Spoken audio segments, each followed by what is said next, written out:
क्या बोल रहे हैं ब्रोकर। जी हाँ, इस वोलेटिलिटी के अंदर जानते हैं हर्ष के साथ सैकड़ों रिपोर्ट खंगालने के बाद 4 शेयर आप लोगों के सामने लेकर के आते हैं ताकि आपको जो है तमाम मंथन का जो है मक्खन जो है वो मिल सके।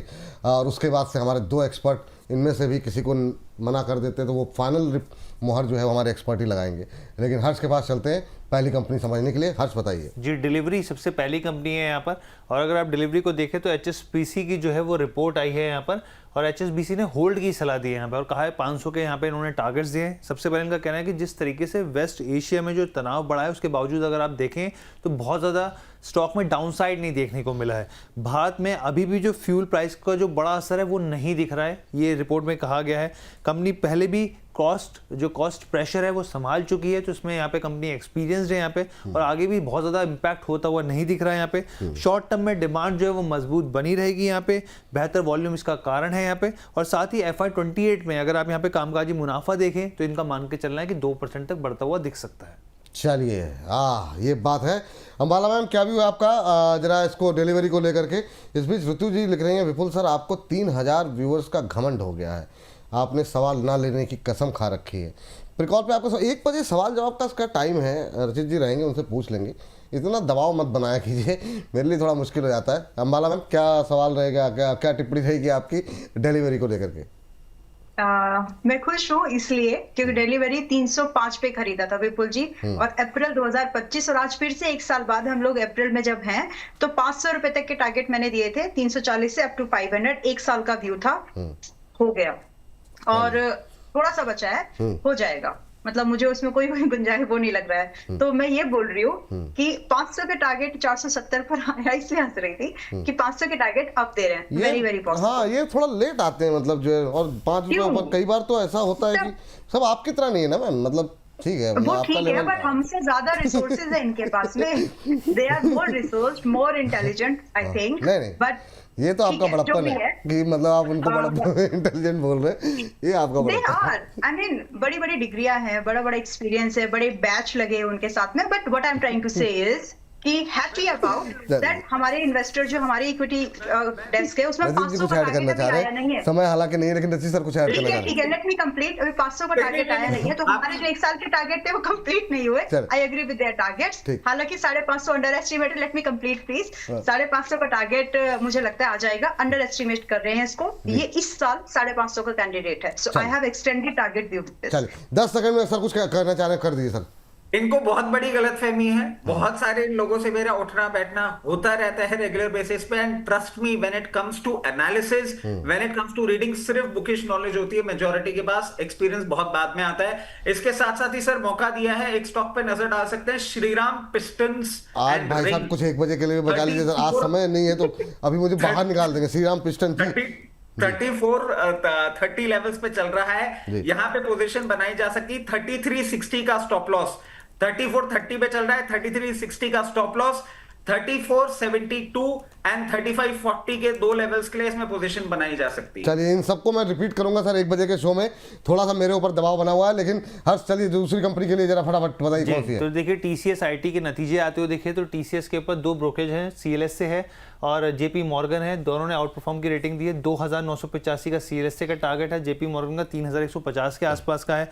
अब इन्होंने कहा है कि जो Q4 के नतीजे आए हैं वो जैसे अनुमान था बिल्कुल उसी के मुताबिक रहे हैं। यहाँ पर ऑर्डर बुकिंग की बात की जाए यहाँ पे वो बेहतर दिखती है, लेकिन साल दर साल के हिसाब से यहाँ पे कमी दिखती है। यहाँ पे सीजनली जो है वो कारण होता है, वो कारण बताया है। जहाँ पे अगर आप Gen AI की बात करें तो वहाँ पर 28% की ग्रोथ दिखती है। AI जो भविष्य है वो मान के चल रही है, कंपनी अब जो है उसके ऊपर इम्प्लीमेंटेशन जो है वो लगातार कर रही है। फ्री कैश फ्लो जो है वो आकर्षक लग रहा है इनको यहाँ पर, और इन्होंने ये भी कहा है कि FY27 में धीरे धीरे जो है वो सुधार होता हुआ दिख सकता है। फ्री कैश फ्लो जो है वो काफी पॉजिटिव दिख रहा है। चलिए ठीक है, ये बात यहाँ पर निकल करके आई है। रचित सर बताइए जरा TCS को लेकर के आपका व्यू क्या है, और आज रिजल्ट के बाद रिजल्ट एक्सपेक्टेड लाइन पे रहे सर, लेकिन कोई सरप्राइज नहीं रहा, एक रैली आ चुकी थी, उसके बाद प्रॉफिट बुकिंग देखने को मिल रही है। करंट लेवल पे क्या करें? सर मेरे लिए एक बहुत इंपॉर्टेंट फैक्टर था कि AI रेवेन्यू जो था इनका वो कहीं ना कहीं अपटिक पे आता हुआ दिख रहा है, which is a positive surprise. तो ये जो लेवल्स हैं, ये अगर आप लॉन्ग टर्म इन्वेस्टमेंट कर रहे हैं तो जरूर आपको देखने को मिल सकते हैं। बाइंग के लिए वापस मैं एक ही चीज बोलूंगा, कभी भी कूल ऑफ करे 2360 2480 लेवल्स पे आए तब करिएगा। चल ठीक। अगले स्टॉक्स के लिए हर्ष के पास चलते हैं। हर्ष बताइए। जी अभी रचित अच्छा अंबाला मैम, आपको अगर जाना हो तो आप बताइएगा। मैम आपका आपने साथ बोला था कि 30 पे, सॉरी टाइम देखा नहीं, क्या डिस्क्लोजर रहेगा आपकी तरफ से? यस, तो आज भी हमने कई सारे स्टॉक्स के बारे में अपनी राय रखी है। रिकमेंडेड किसी भी स्टॉक्स में मेरी कोई पर्सनल होल्डिंग नहीं है। There is no conflict of interest from my side. जो रिकमेंडेशन जो भी आप लोगों के साथ में रखा है स्टॉक्स के बारे में, वो सभी के साथ अलग अलग प्लेटफॉर्म पर हम रहते हैं तो कॉमन व्यू रहता है। सो देयर आर पॉसिबिलिटीज, जो हमारा स्मॉल केस मॉडल पोर्टफोलियो है वहां पर स्टॉक्स हो सकते हैं। एंड लाइक थर्मेक्स हमारे मॉडल पोर्टफोलियो का पार्ट है, और भी हो सकते हैं। हमारे मेंबर्स के पास कुछ पोजीशंस हो सकती है, जैसे डिलीवरी का नाम आया। So these are the possibilities, क्योंकि स्टॉक जनरली कॉमन होते हैं। बट जहां पर मेरा एक्सपोजर है, I have explain that. Along with this, trading and investment दोनों ही सब्जेक्ट टू मार्केट रिस्क है। एंड सेबी के द्वारा दिया गया एनएसए या एनएसएम के द्वारा दिया गया सर्टिफिकेट किसी भी तरह से कोई भी गारंटी नहीं है कि फ्यूचर में प्रॉफिट ही होगा। It's all depend on market. So please have understanding around this. Thank you so much. बहुत बहुत शुक्रिया, बहुत बहुत धन्यवाद आपका। हर्ष अपनी बात कंप्लीट कर लीजिए। जी, तो जो तीसरा स्टॉक लेके आए हैं, रचित सर ने भी एक श्रीराम का नाम लेते हैं, एक और हम लोग श्रीराम जो है अगला स्टॉक जो है वो लेकर आए हैं, श्रीराम प्रॉपर्टीज। तो आईसीआईसीआई डायरेक्ट की रिपोर्ट है, खरीदारी की सलाह, 125 रुपए का टारगेट दिया। काफी अच्छा 60% से ऊपर का अपसाइड इनको दिख रहा है। यहाँ पे इन्होंने सबसे पहले कहा है कि कंपनी देखिए साउथ इंडिया के टॉप 5 रियल एस्टेट डेवलपर में शुमार है। यहाँ पे अब तक अगर आप देखें तो 31 मिलियन स्क्वायर फीट जो है वो डेवलप कर चुकी है। यहाँ पे पाइपलाइन काफ़ी मजबूत दिख रही है इनकी। अगर आप यहाँ पे प्रोजेक्ट्स डिटेल्स की बात करें, अपकमिंग प्रोजेक्ट्स जो हैं वो भी करीब 18.5 मिलियन स्क्वायर फीट प्रोजेक्ट्स हैं अभी। ग्रॉस डेवलपमेंट वैल्यू अगर इसकी आप देखें तो करीब 11,670 करोड़ हो जाती है। 4 से 5 साल में ये लॉन्च होते हुए दिखेंगे। FY28 में 5,000 करोड़ के प्री सेल्स टारगेट लेके चल रही है। उनका ये मानना है कि 4,000 करोड़ तो वैसे ही आते हुए दिख रहे हैं। चलिए, 125 के टारगेट, काफी ऊपर के टारगेट दिए गए हैं सर। सहमत हैं इस रिपोर्ट से, हाँ या ना? अभी थोड़ा सा मुश्किल लग रहा है, मैं नहीं देख पा रहा हूं इसको 98 रुपए के ऊपर अभी। बट ग्रेजुअली अगर लॉन्ग टर्म के लिए है तो मान सकते हैं। चलिए, लॉन्ग टर्म में आ सकते हैं, अभी के लिए थोड़ा सा मुश्किल लग रहा है। ट्रेडिंग रेंज की टिप्पणी आई है सर, हर्ष के पास जाए उससे पहले पढ़ देता हूँ। कहते हैं जब बियर बुल बनेंगे तब तबाही आएगी। विपुल सर, 18 अप्रैल के बाद रियल तबाही शुरू होगी।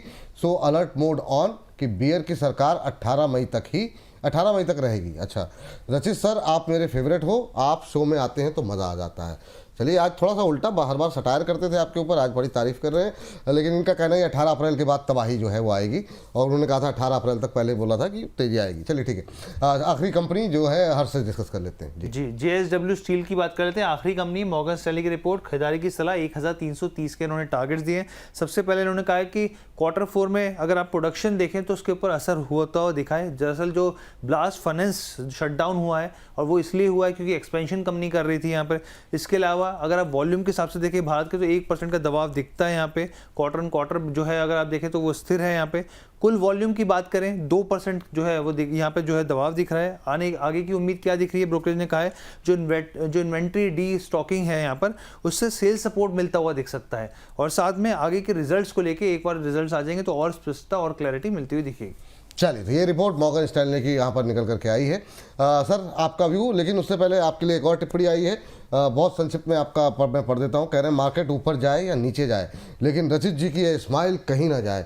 आपका प्रेडिक्शन कभी निगेटिव हो जाता है, बट कभी कभी निगेटिव हो जाता है, लेकिन इस स्माइल से हमें ताकत मिलती है मार्केट में बने रहने के लिए। तो थैंक यू सर। तो ये सब टिप्पणियाँ हैं सर। जी सर, आवाज़ नहीं आ रही आपकी सर। ये JSW अगर आप देखें ना तो it is one of the finest metal sector में। आप देखें कंसिस्टेंट परफॉर्मर है, नंबर्स भी बहुत अच्छे देते रहते हैं। 1330 के टारगेट्स आपको बहुत जल्दी आराम से देखने को मिल सकते हैं। Yes, I will go with the report.